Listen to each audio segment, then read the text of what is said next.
Mummy, आप हमारे साथ बंगलौर चलें। पापा थे तो अलग बात थी, अब आप अकेली यहाँ कैसी रहेंगी? बेटे अनिल ने कहा तो मैं असमंज में पड़ गई। हार्ट अटैक से हुई उनकी अचानक मौत से मैं अपने आप को लाख कोशिश के बाद भी संभाल नहीं पा रही थी। 12 दिन हो जाने से सभी मेहमान चले गए थे। बेटा अनिल और बहू अनीता दोनों ही इंजीनियर हैं। मेरी सहेलियां ने मुझसे कहा कि बेटे बहू के पास रहने नहीं जाना, क्योंकि कमाने वाली बहू को बुजुर्ग सास बिल्कुल अच्छी नहीं लगेगी। उसकी आज़ादी में तुम्हारे जाने से दखल पड़ेगी। वो तुम्हें ताने मार मार कर तुम्हारा जीना हराम कर देगी।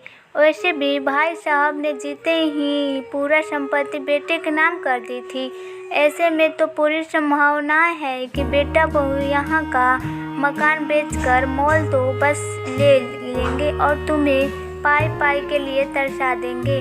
लेकिन बेटे बहू के साथ जाना मेरी मजबूरी थी कि 60 की उम्र में अपने घुटने के दर्द के कारण मैं अपनी किराना दुकान चलाने से असमर्थ थी। 12 दिन के कार्यक्रम का पूरा खर्चा बेटे ने ही किया, लेकिन छोटे मोटे खर्च के लिए बेटे के आगे हाथ फैलाना मुझे नहीं लगा और जो थोड़ी बहुत पैसे हमने जमा कर रखे थे वो खर्च हो गए। अब हालत ये थी कि मेरे पास 100 रुपये भी नहीं थे।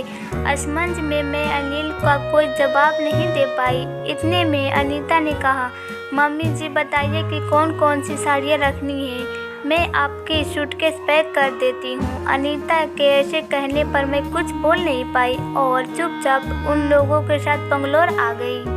अनिल और अनीता दोनों ही मेरा पूरा परिवार ख्याल रखते थे। सभी साथ में ही खाना खाते। अनीता मेरी पसंद के हिसाब से खाना बना देती। दोनों की यही कोशिश रहती कि मुझे किसी याद में सताए, मैं खुश रहूं। 8 साल का पोता चिंटू तो दादी माँ कहकर मेरे आगे पीछे घूमता रहता। मैं कोई भी चीज़ के लिए बोलती तो वो चीज़ मुझे बराबर लाकर दे देते थे। ये सब देखकर मेरे मन में बहुत शांति मिल रही थी।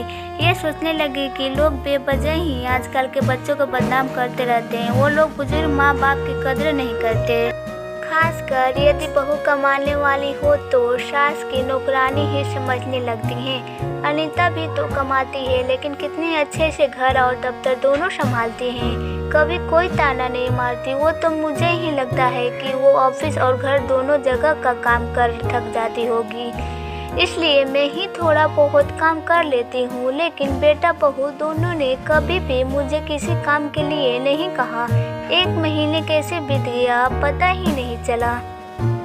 आज सबने बाहर घूमने का कार्यक्रम बनाया। मॉल में घूमते घूमते अनिल और अनीता एक दुकान से कुछ खरीदने लगे। मैं और चिंटू थोड़ा आगे निकल गए। आइसक्रीम की दुकान पर चिंटू ने कहा, दादी माँ मुझे आइसक्रीम खानी है। मेरे ऊपर तो मानो बिजली गिर गई, क्योंकि मेरे पास तो पैसे थे ही नहीं। इतने दिनों में पैसे की कोई ज़रूरत महसूस भी नहीं हुई थी। अब क्या करूं? मेरा उतरा चेहरा देखकर चिंटू ने फिर कहा, दादी माँ प्लीज़ ले लीजिए ना। सॉरी बेटा, मैं अपना पर्स घर में ही भूल गई। मेरे ऐसे कहने पर चिंटू ने मेरी तरफ कुछ अजीब नज़रों से देखा। उसे लगा कि आइसक्रीम न दिलाना पड़े, इसलिए मैं बहाना मार रही हूँ। लेकिन मैं क्या कर सकती थी?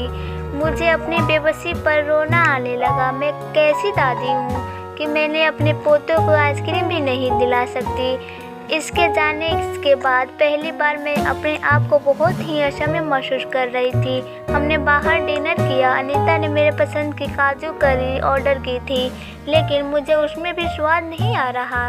घर आने पर थोड़ी देर सबने टीवी देखी। अनिल सोने चला गया और अनीता चिंटू के कमरे में गई ताकि मच्छर की टिकियाँ लगाकर उसे ब्लैकबोर्ड आदि देकर सुला दे। मैं भी अपने कमरे में सोने जाने लगी थी। इतने में मुझे चिंटू की आवाज़ सुनाई दी, मम्मी दादी माँ बहुत ही कंजूस है, तू ऐसे बोल कैसे रहा है? हाँ मम्मी, आज मॉल में घूमते वक्त मैंने दादी माँ को आइसक्रीम दिलाने को कहा तो उन्होंने कहा कि उनके पर्स घर पे ही भूल आई।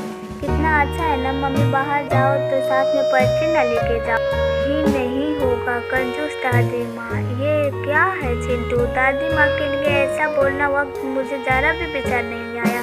क्या तुम उनके दुख को समझ सकते हो कि फिलहाल कितने दुख में है? दादी माँ को क्या दुख है बेटा?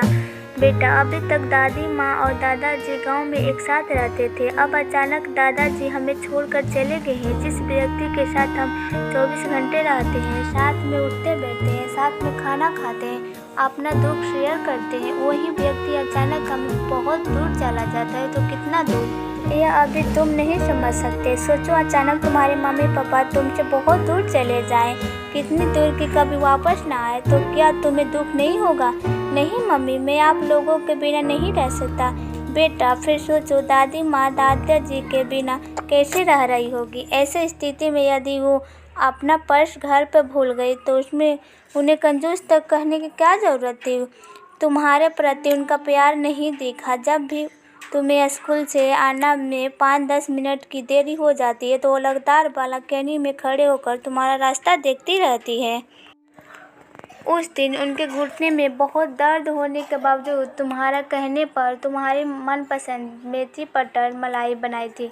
इसलिए बेटा, किसी के कोई राय बनाने से पहले उस व्यक्ति के दृष्टिकोण से सोचना चाहिए। सॉरी मम्मी, वो वार्तालाप सुन मुझे अपनी बहू पर बहुत गर्व हुआ। उसकी जगह यदि मैं होती तो शायद मैं भी अपने बेटों को इतने अच्छे से नहीं समझा पाती। सुबह अनिल ऑफिस चला गया और चिंटू स्कूल, अनीता ऑफिस। जाते जाते मेरे हाथ में कुछ रुपए देने लगी। ये क्यों बहू, मुझे पैसे का क्या काम है? मम्मी जी, इंसान को पैसे का कब काम पड़ जाए कह नहीं सकते। आप मंदिर जाती हैं, कभी दक्षिणा चढ़ा दीजिए, कभी चिंटू को कोई चीज़ के लिए जिद करने पर उसे चीज़ दिला दीजिए। लेकिन बहू, मम्मी जी, यदि ये पैसे अनीता आपको दे तो क्या आप मना कर देती? नहीं, आपकी बहू भी कमाती है तो फिर आप अपनी बहू से पैसे क्यों नहीं ले सकती? अनीता की बात सुनकर खुशी के मारे मेरी आंखों में पानी आ गया। जो बात मेरा बेटा भी समझ ना सका वो बात मेरी बहू ने समझ ली थी। मैं ईश्वर से प्रार्थना करने लगी कि मेरी जैसी बहू वो सबको दे। लोग बेवजह ही कुछ कमाने वाली बहुओं के दुर्भाग्य को देखकर सभी कमाने वाली बहू पर लांछन लगाते हैं। तुम्हारे घमंडी होते हैं। सास ससुर उनके बिल्कुल अच्छे नहीं लगते हैं। कुछ बहुओं पर लांछन लगाने का मिजाज और घमंडी होती है। सास ससुर उनके बिल्कुल अच्छे नहीं लगते आदि। कुछ बहुएं अनीता जैसी समझदार सुलझे विचारों वाली बड़े सम्मान की होती है। बहू वाली